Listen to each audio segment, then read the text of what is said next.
Let's be honest about this. We Americans are spoiled. We wake up in the morning, we turn on that tap, and out comes as much water as we want.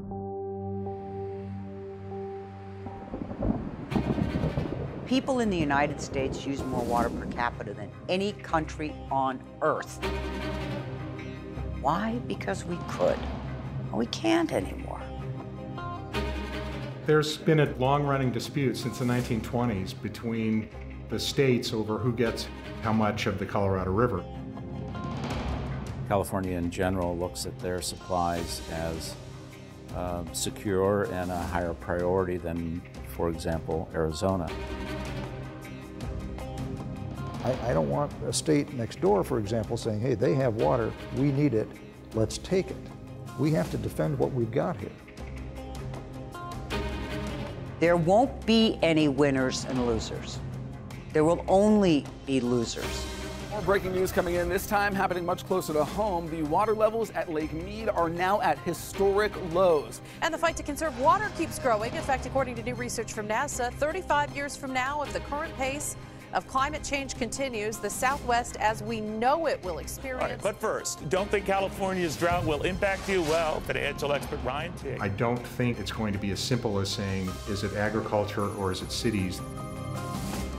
It's going to be returning to unsustainable use of groundwater. I think we have to get back to a model where you acquire water in advance of growth. That is not what our laws require.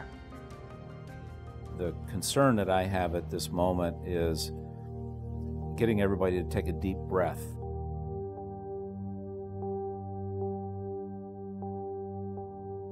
We developed an incredibly reliable water supply. We have these wonderful projects and these huge reservoirs that lulled a lot of us into a false sense of the water will always be there.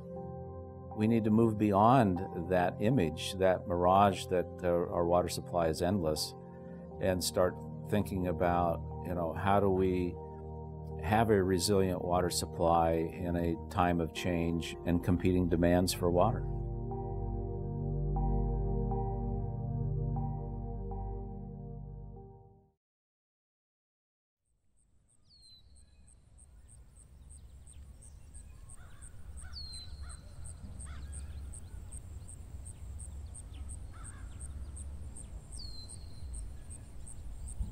Well, the West is really at the forefront of water problems in the country. A number of factors coming together. One is drought. The Colorado's now in the 15th year of drought, and what we don't know is whether this is the 15th year of a 15-year drought or the 15th year of a 50-year drought. Add into that climate change, and the scientists have pretty well agreed that that's going to have adverse consequences for the Colorado River in particular. And population growth. Growth in the Southwest was after World War II, was during a wet period by and large in the 1980s through the mid-90s. And since the late 90s, we've been in a drought episode. So this is really the first time that we've seen this confluence of high population and severe and extensive drought. Well, it's daunting. There's no such thing as a even temporary respite. You have to imagine when I took the job back in 1989, Las Vegas and the greater Southern Nevada area had less than 600,000 inhabitants, and now we're over 2 million.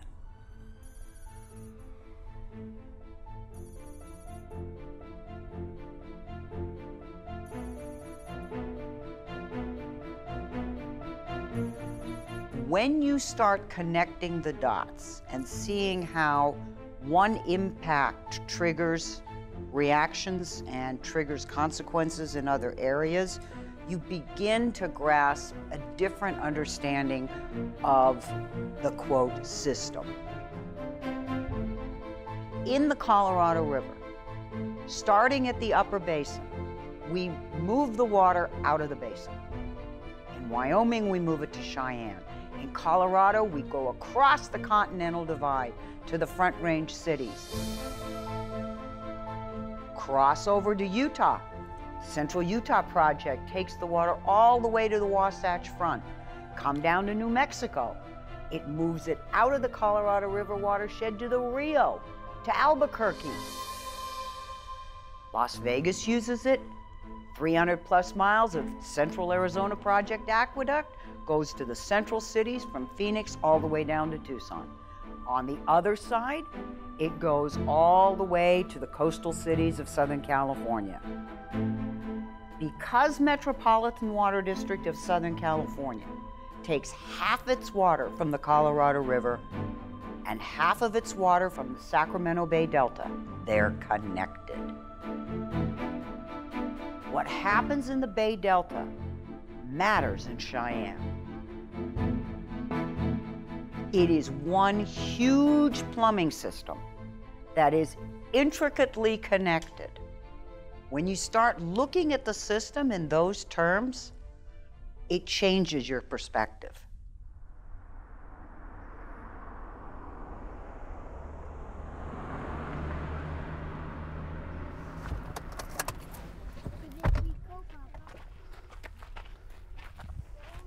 When we think about water management and we think about reservoirs, what we're really talking about across the West is snowpack.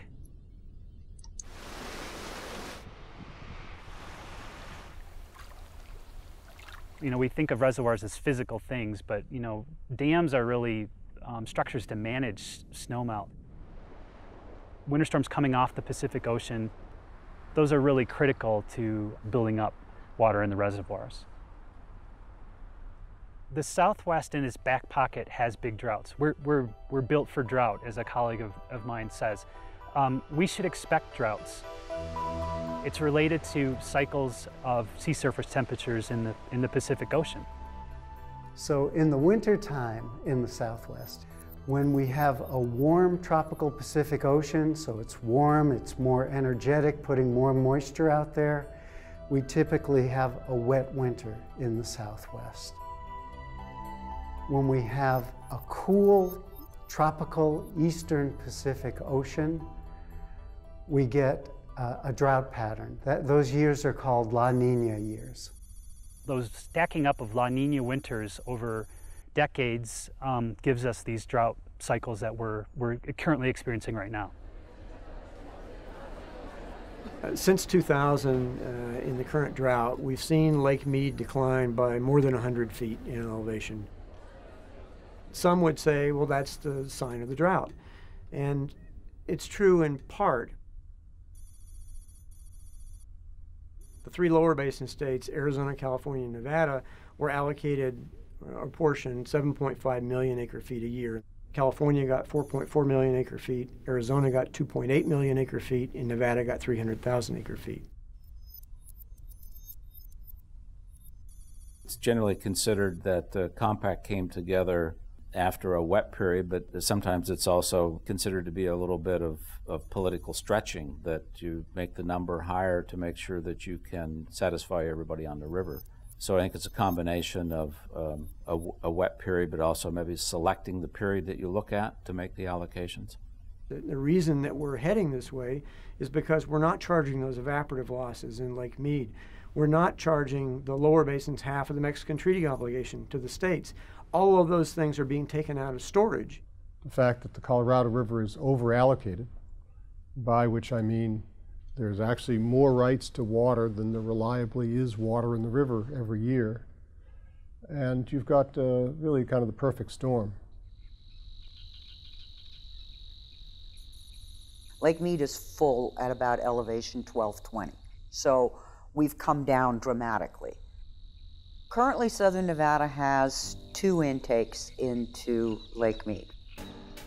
At elevation 1050, Southern Nevada loses its upper intake. That's 40% of its capacity to be able to move water into Southern Nevada. That's unacceptable.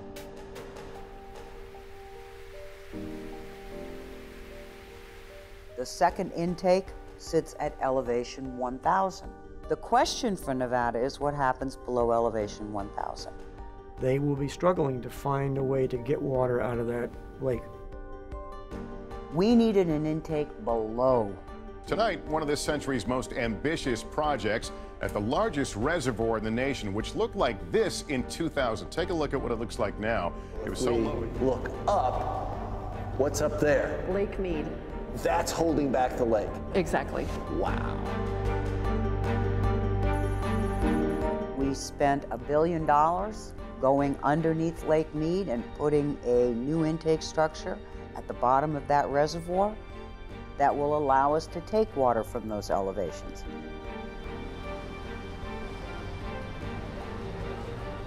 Southern Nevadans get it, and they completely understand how their water reality has changed over the last 15 years.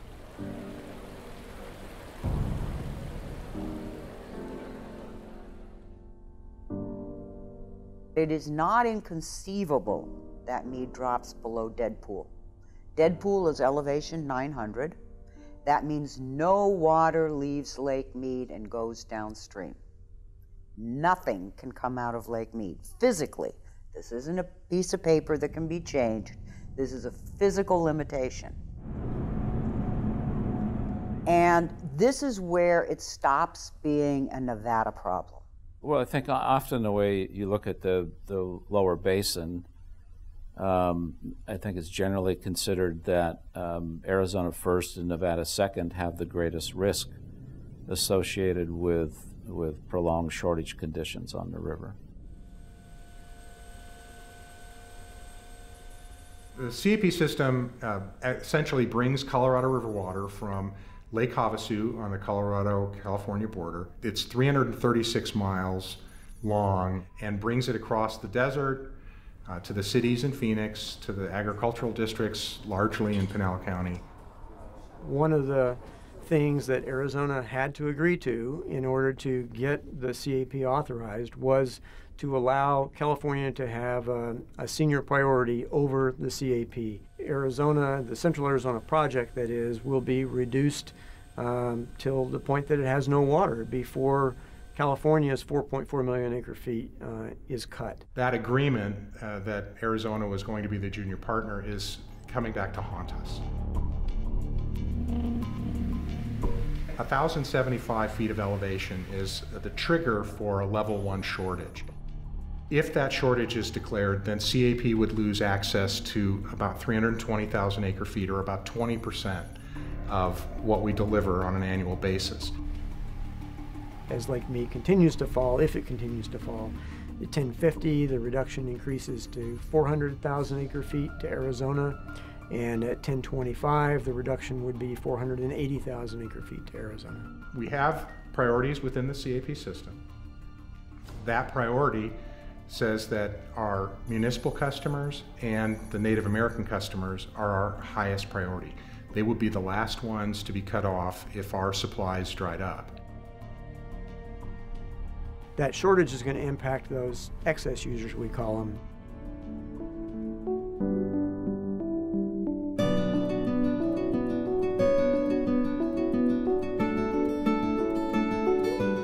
This alfalfa that we're in right now is sold to a local dairy, T&K Dairy. They're going to feed it to their cows.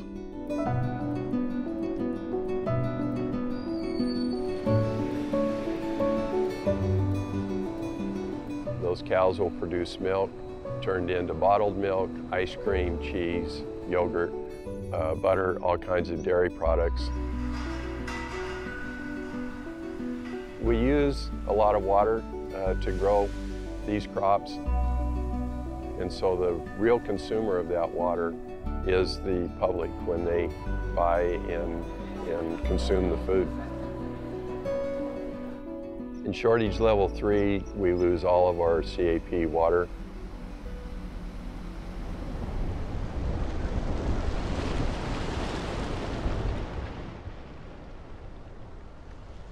There was a hope that there was a cycle of droughts, and so people were looking at the 30s drought, and then the 50s drought, and then a drought in the 70s, and a drought in the 90s, and it's sort of like, you know, they come, they're pretty regular, but the fact of the matter is they really aren't.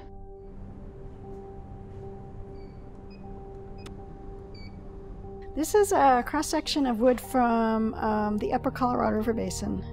So you can see some sequences where the rings are wider and then they get narrower and wider and narrower, and this is just a nice representation of the tree recording periods of drought and periods that were wetter. The longest drought occurred in the 1100s, and we define it 60 years of drought. 60 years is like so much longer than anything we've seen in the 20th or 21st centuries. What would happen if that occurred now?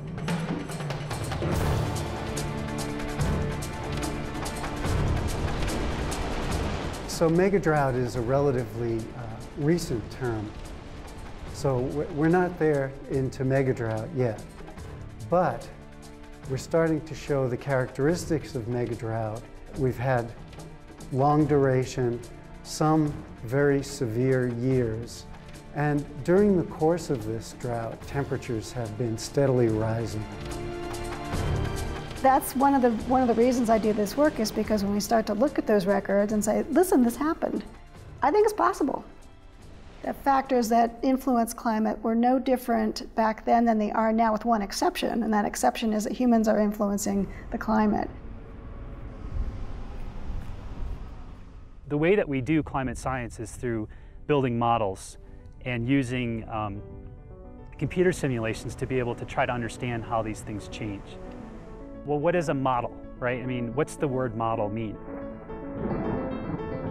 A climate model is really a mathematical representation of wind and rain and evaporation in the sun expressed in computer code that then tries to make basically three-dimensional pictures of the climate through time. What's not known is so much less than what is known as far as how the climate system fits together on the big parts of it. Colorado River stream flow is projected to decrease over the course of this century. The estimates range from about 5 to 15%. As the atmosphere warms up and the atmospheric circulation becomes more vigorous, the storm track will track further to the north. So a lot more moisture tracks to northern latitudes, and again, that leaves us high and dry at the southern latitudes, which would also increase the likelihood of megadrought. And what we've seen over the last decade is a decrease, and then what I always call these sort of nick of time storms, or nick of time winters will come along, and they'll just dump record snowpack across the Colorado, and then the flows go back up again, and Lake Mead recovers slightly. But you're sort of bumping along down. It just sort of slows down maybe the inevitable over the long term. If we don't get good, large winter snowpacks in the next 6 years, 7 years, we're liable to be at elevation 1,000 in Lake Mead, even with the reductions in the guidelines. The modeling that Bureau of Reclamation has done would suggest that those reductions may need to be on the order of as much as 2 million acre feet to, if we look at climate change scenarios, maybe up to 6 million acre feet reduction to maintain elevation 1,000. Where's that water going to come from? We have agreements in place down to elevation 1025. But you have to remember, Mead is a V. The further you go down in that reservoir, the faster the rate of decline. So once you've crossed 1025, it's not going to take you very long to hit 1,000. The rate at which this lake diminishes increases dramatically. At that point, the shortage sharing agreement no longer holds, and it really would be up to the Secretary of the Interior as to who is going to get water out of that river. California has both the highest entitlement on the river, but also the most secure. You've got these senior water rights. They're not worth the paper they're written on. Because once you cross 900, there's nothing for you to take. We're dealing, of course, with California and Nevada next door. We also have the so-called upper basin states. And eventually we'll have a little bit more, I don't want to say conflict with them, but as they use more and more of their Colorado River entitlement, less of that unused water will be available to us, and that'll put further strains on us. Nobody wants to make a commitment to something that will destroy the agricultural economy or undermine future growth. It is in everybody's interest to conserve early, leave that water in Lake Mead with no one's name on it. It's not a savings account for any particular municipal provider or for any agricultural provider, but it is there to preserve the system from crashing.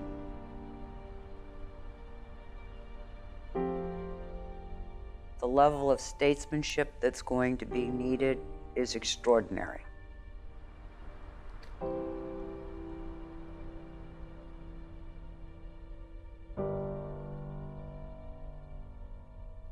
Groundwater, you could consider it fossil water. It was accumulated over tens of thousands of years that it took to work its way into the groundwater system. So once it's drawn down, you know, it's essentially not going to be available for within our lifetimes or many lifetimes.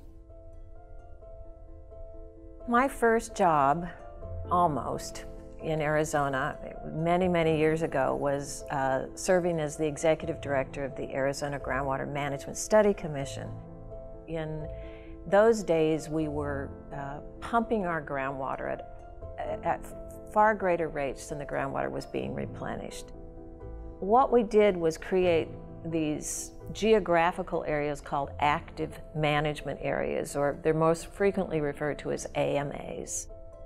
You can't drill a new well without a permit from the department. You can't bring new ag land into cultivation. Groundwater should be a savings account. It's there for times of shortage and for emergencies, but not for day in and day out use. If shortage comes on the Colorado River, it does look as though we'll have to dip into some of those supplies, but we will do so cautiously. So what I would expect to see is that over the next 5 years or so, you'll see a pretty significant investment in wells here in the city of Phoenix, but we hope not to use them. CAP is really been the lifeline for the state, but the state also cut a deal when we got funding for the CAP to be the lowest priority in times of shortage. In the areas where CAP water has been used in the Phoenix, Pinal, and Tucson areas, there's been a lot of water level recovery. The dots are blue. If those districts don't receive any more CAP water, the blue dots may turn red or fading from blue to red.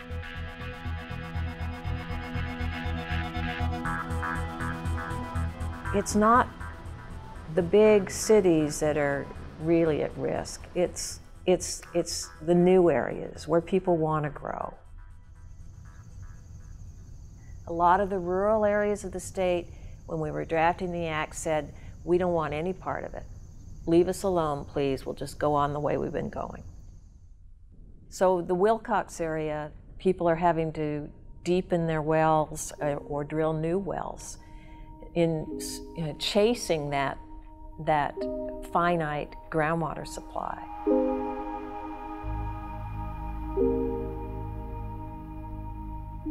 Well, you start thinking about how you use water a lot differently when you don't have any on a regular basis. First thing that happens is we stop watering trees. Showering became just kind of like a military shower. Most people don't understand, you flush a toilet tank, you're probably flushing 3 gallons at a shot. So everything just kind of changes your outlook. We went to paper plates. We stopped cooking anything that couldn't be done in the oven, or a one-pot meal. None of this, no dinner parties, sorry. And the only thing you could really do is drill a new well. That would be about $34,000 just to drill and case it. I think after the initial panic phase and that, you start getting into a little bit of an anger thing because you're like, well, how come I'm out of water? Why is my well going dry?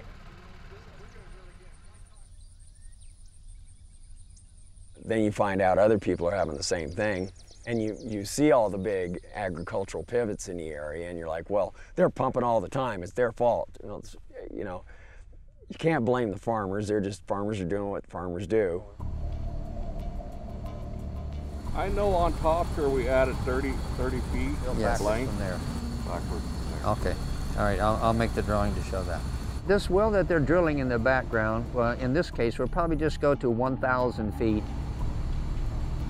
When you start to pump from greater and greater depths, the cost of drilling the well, the cost of operating the well, the cost of pumping per acre foot just puts the price of water beyond the reasonable rate of return for the crop that you're growing.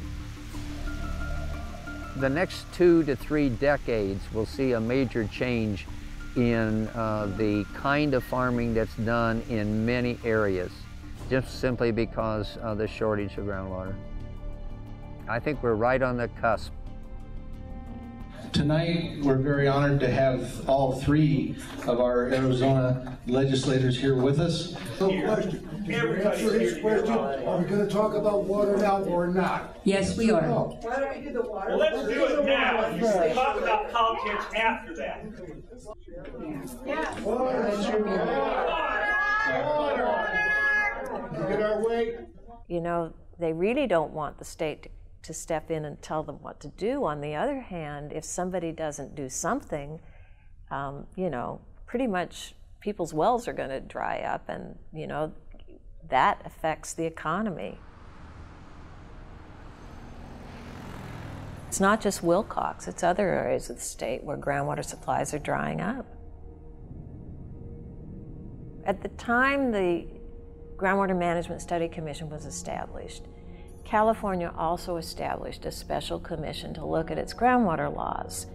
And then they issued their final report, and nothing happened to it. I like to say it rained the next year, rained really hard, and nobody cared anymore. Now, California, because of the drought and because of a number of different things, is finding that pumpers are rapidly depleting their groundwater supplies. Well, the Central Valley of California, where a lot of the produce for the whole country is grown, every well driller in the state of California that has any equipment at all is probably somewhere up there drilling wells in order to keep the crops coming along in a timely manner. People are racing to drill deeper and deeper wells there at the cost of $250,000, $500,000 a well. We have been supporting our economy and especially our agricultural economy on spending water that wasn't renewed, that wasn't replaced. So prolonged overdraft. We estimated that in the Central Valley to be about 125 million acre feet of water that had been taken out of storage and not replaced, and resulting in steep declines in water levels as well as significant land subsidence. In some areas, as much as 50 feet of land subsidence.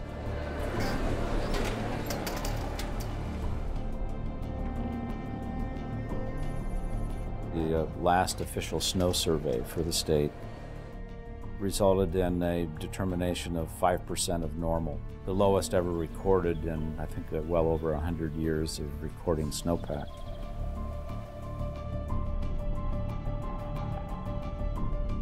So we have dry watershed conditions, low reservoirs, and then no snowmelt running off into those reservoirs. Irrigation districts that usually have a significant surface water supply, majority of their water comes from surface water. This year they have almost no surface water, and they'll be over pumping their groundwater basins as well as fallowing land. We've seen water temperatures spike, which has been very damaging for salmon populations. The Sierras got hit with 2 extraordinarily dry years, and the system crashes. When you're talking about the, 5th largest economy in the world, dependent on this water supply, can you afford to not assume the worst? There have been any number of wet years, but the strife between the Bay Delta communities and Southern California, between urban and ag, the inability at a human level to find compromises and accept responsibility for the entire system eluded California. Completely eluded them. California's water crisis is forcing state officials to find new ways to limit resources. But one community, it's called Mountain House, is only days away from having no water at all. The governor ordering the strictest crackdown on water use in the state's history. That means we're in an historic drought, and that demands unprecedented action. It's for that reason that I'm issuing an executive order mandating substantial water reduction across our state. They have cities that have no water. And this is a real fight coming for this country. You know, I mean, we talk about oil all the time. I think fresh water is going to be the next battle. We have some areas that agriculture has become completely dependent on this overdraft. We will see a reduction in agricultural use of water in those basins. You have to reach equilibrium in the basin, and you have a target of when you have to get there, and then you have 5-year milestones to make progress to achieve that. The legislation is not near as strong as the Groundwater Management Act. It allows for local areas to come up with local plans to manage supplies, and then to allow the state to step in if the local areas aren't doing what they're supposed to be doing.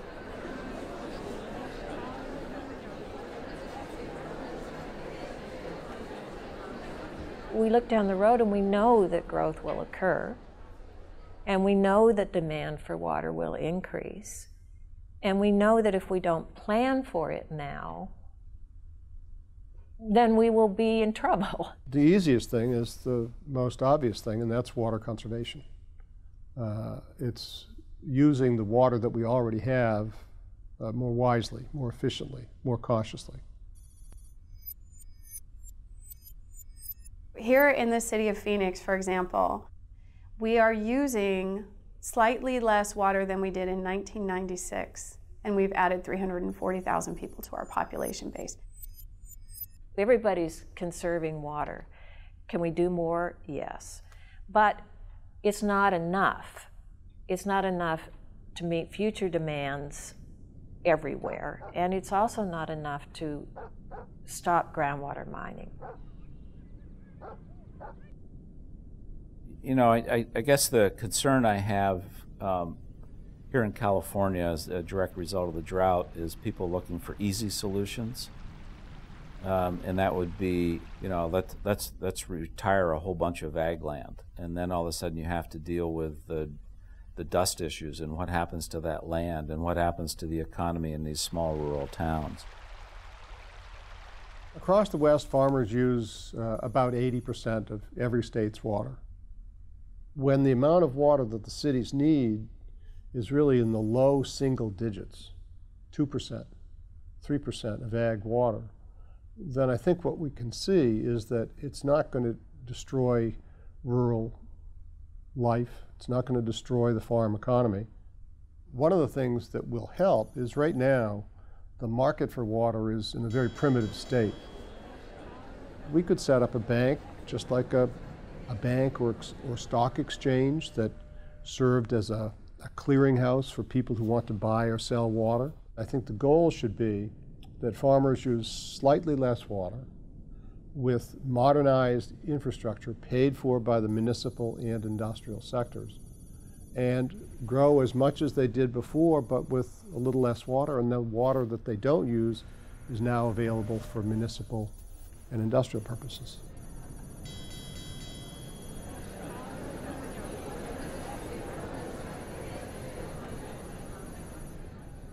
Seeing whether the laws and regulations and political decisions can facilitate a more effective win-win kind of management of the water is a wonderful idea. Implementation is difficult because of the human inertia. It's my water. It goes all the way back to the farmers and the miners fighting and shooting each other. It's a very controversial issue, and it's not one that can be just a surgical strike. This is going to take a while to figure this all out. Water's going to be the new oil, and how we manage our water supplies in the future is going to affect our food production, our energy production. It's really vital. And to lose sight of the fact that that water is produced by nature, then we really risk unraveling the whole system.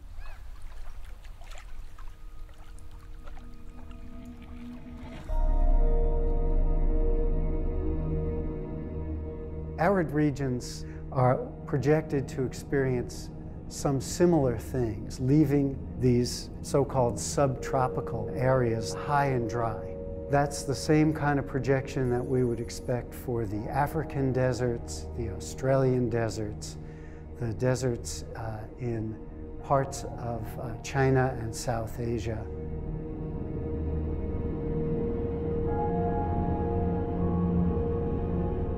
So the GRACE satellites essentially measure the Earth's gravitational field as they rotate around the Earth repeatedly. Water moving around on the Earth's surface is a significant reason why you get gravity changing, because water has mass and gravity originates from mass. And if you look at those snapshots, if you will, through time, then you can start to see how over large regional areas the gravitational field is changing.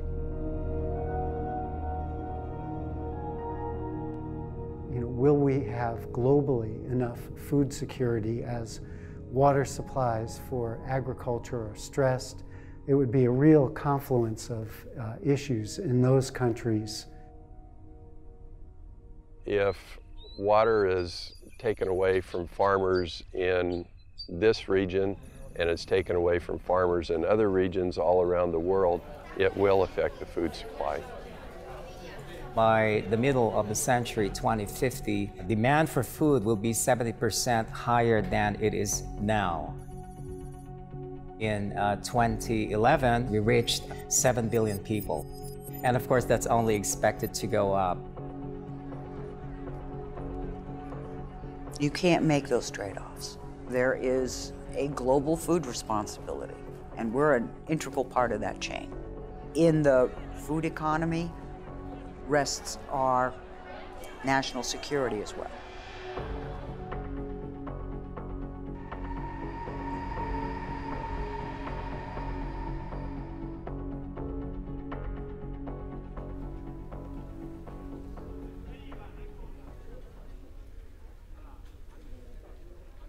I don't know that anybody has the crystal ball to know how we're going to avoid real dislocations or real issues in certain parts of the world as the population grows. But I think we know the direction in which we have to go, and if we don't go in that direction, then we're not going to get there for sure. So I've been a student of water policy and management for a long time, and so when you consider the southwestern United States and you look at the part of the Middle East where Israel is, I saw similarities there. I think that there are lessons that we can learn from other areas. How can we maybe do some things done elsewhere even better?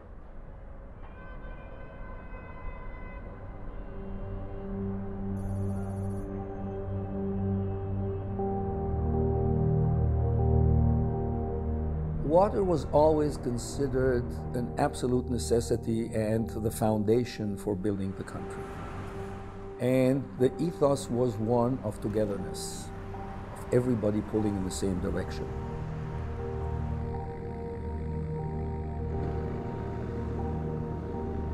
In about the mid-1960s, early 70s, competition took over between the sectors. The cities started saying, why does agriculture get so much water at such a low cost? We got into a situation which it was essentially a crisis of the sources. The aquifer levels were drawing down, and as a result of that, we were damaging nature. There was a political process that took place where agriculture lost some of its position in favor of people. So in about the year 2000, a decision was finally made by the government to go for desalination. I'm not an engineer, but I love to go actually see how water is being treated and what's happening.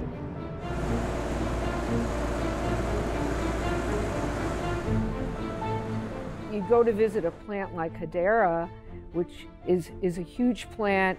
You walk into it, it looks like a traditional, in my view, a traditional plant with horizontal membranes almost as far as the eye can see. So this is the end of the process.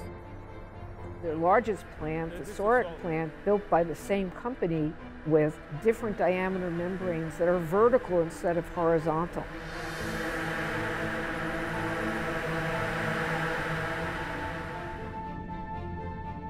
And then you go to the Palmachim plant where the bays of membranes painted different colors.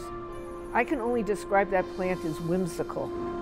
They figured out how to double the capacity of that plant without expanding the footprint.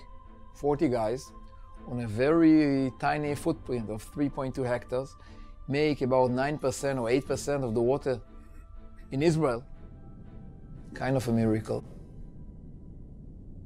In terms of the story of Israel, it's a big change because currently there's plenty of water in Israel. We are self-sufficient. The Sea of Galilee levels are rising. You can say that this program for the last 15 years essentially solved the problem of the water in Israel. By now, with the technology that we have, seawater is in a comparable level economically. The nice thing about seawater desal, the source of the water is endless. I think the Israelis look at California and see a big coastline there with a lot of seawater next to it.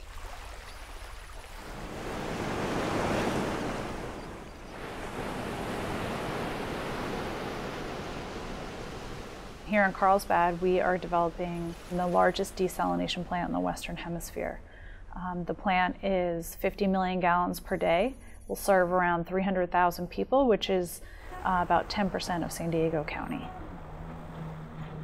We are able to predict what this water will cost for the next 30 years. And at some point here shortly, imported water rates will be more expensive than desalinated water. So we're hoping that this plant in Carlsbad will kind of pave the way for other plants in California. California can follow the path, and there is a plan to construct something like 15 desalination plants. We are already starting building the Santa Barbara one. If it takes the time that it took for San Diego, which was 12 years from getting the award to actually starting the building, it's going to take some time. There's a number of concerns with large coastal desal. And one is just the expense, certainly the carbon footprint. As you probably know, California is very focused on renewable energy and on greenhouse gas emissions. Desal probably has the highest carbon footprint of any of the water management alternatives that you could look at. I would say that desal continues to be a more boutique application here. Everyone sees desalination as a silver bullet solution. It's not. It is a critical part of the future, but it is not the silver bullet. Growth is outpacing the supply of water. We'll eventually have to have some augmentation. But in the meantime, there are some other things we can do to forestall that time. I think we here are just starting to think about some of the things that are just second nature in Israel.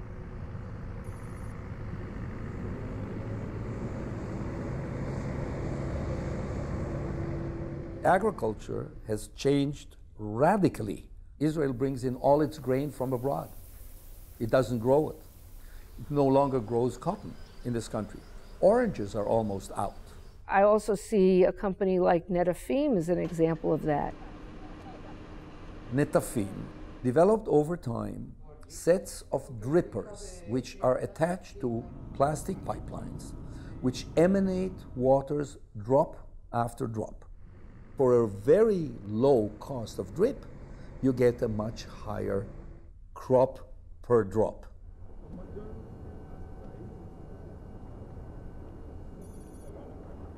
It's our responsibility to look for new ways of doing agriculture, especially here in the Southwest. This greenhouse facility was built with the latest technology in climate control, irrigation control. So I think this is part of what the future looks like. The plants get shots throughout the day of irrigation water that has water and nutrients. Whatever the plant does not use, it gets recaptured by these gutters and then recirculated to be reused. So it's a closed loop system, and that creates a big efficiency. Traditional agriculture uses anywhere from 10 to 20 gallons per pound of harvest tomato. In our system here, we can lower that number to 2.5 gallons of water per pound of tomato.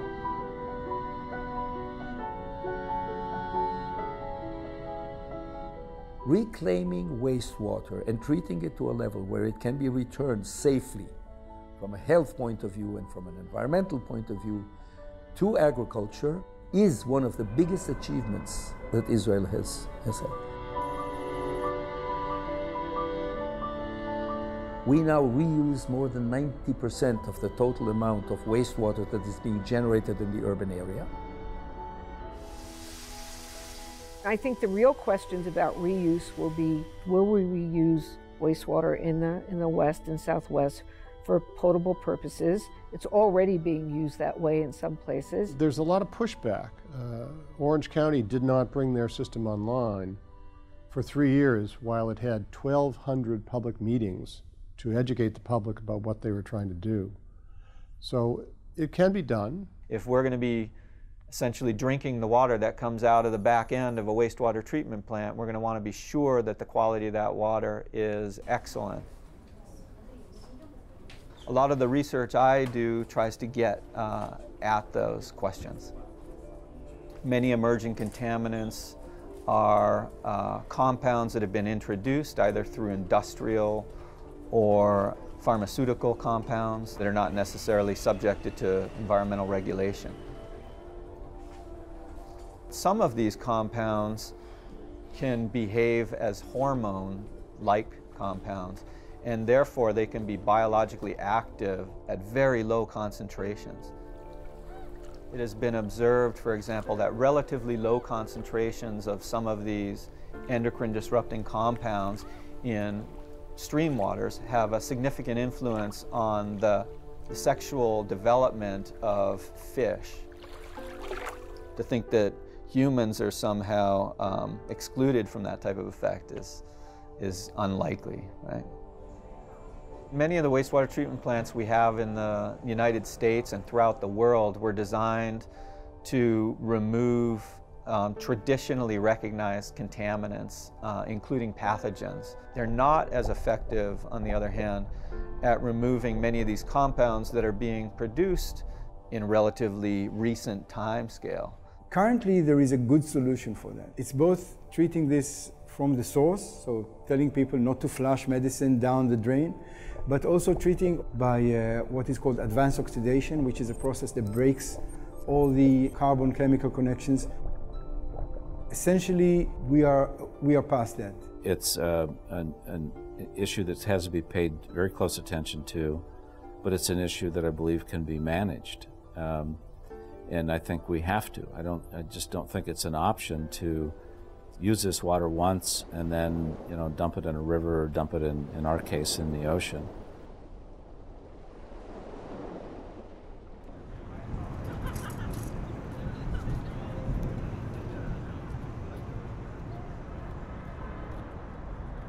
The monsoon season is really a shift in our wind from off the Pacific, this dry air, to south and southeast where we're pulling up tropical moisture, and we start to now have thunderstorms, and this is what gives us our spectacular lightning, flash floods, where it'll rain on your neighbor's house and not on your house.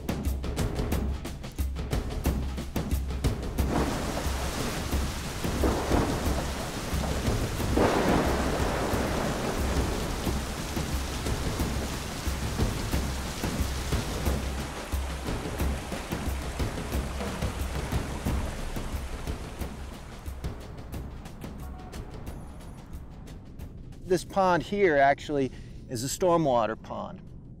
You know, what is the difference in water supply when you start putting in impervious surfaces like rooftops and roads?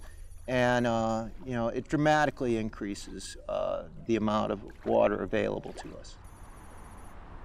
Spatially across the whole region, the volume of rain falling is about equivalent to the volume of water that is purchased. As opposed to the United States, in other parts of the world, the rainwater harvesting is really a common phenomenon, a quick, cheap, easy way for people to get water. We just collect the rain that falls on the roof of the house. That's the whole footprint of our water collection area. And then from the cistern, we pump the water into a water treatment facility in the garage. We actually collect enough water to provide all our water needs inside the house year-round and to provide for a 12,000-gallon swimming pool. Capturing it on your roof and putting it in a barrel, that's pretty easy. Capturing the rain that falls on the streets and buildings and sidewalks and all of those kinds of things, that's much, much harder. The day may come when we will have to get involved in multiple levels of rainwater and stormwater harvesting to use in our community. I do envision that as a possibility, and of course it has to be compared with other sources of water, if there are any, and which ones are the best economically feasible.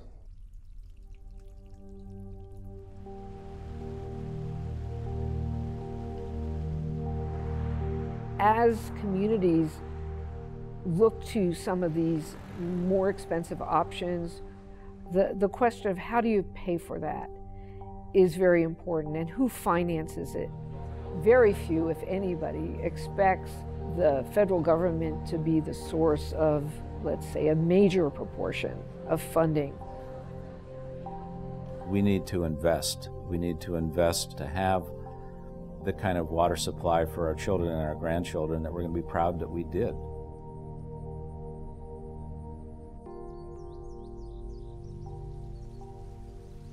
We are children of a culture that has become very accustomed to the silver bullet solution.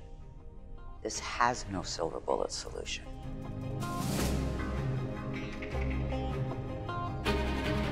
It is some desalting, it is some reuse, some groundwater banking, it is some structural facilities construction. All those pieces have to come together. It varies from region to region of what their stressors are and what their options are. We've seen too many communities in the West, and they had a contract right to a certain amount of water, and it came through these two pipelines. And that is the worst way to look at your system. You have to look at all of your options.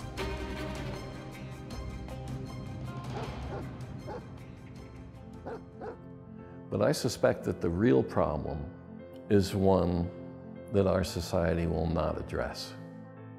We cannot have perpetual growth. There's no such thing as perpetual growth. People should not be planning for something that's impossible. We don't have a choice. We're gonna grow. Births exceed deaths. Look what we're doing as a human population. It's unavoidable. So what kind of society do we want to live in? What cultural things are important to us? The dream of the quarter-acre lot with grass all around it, those days are over. So we need to change. And I'm really very encouraged by the millennials. This won't be as tough a transition as it is for the baby boomers who see it as a loss. Every one of us is a water user. Every one of us is a stakeholder. And those decision makers will make their decisions based on what they think the public supports. It's going to require leadership. It is going to require leadership.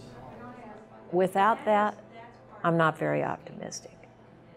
But with that, you know, we've shown in the past that we can take on huge issues. And we're trying to raise the kids as just being hopeful. I tell them there are challenges ahead, but I think it's going to be okay, quite honestly. Yeah.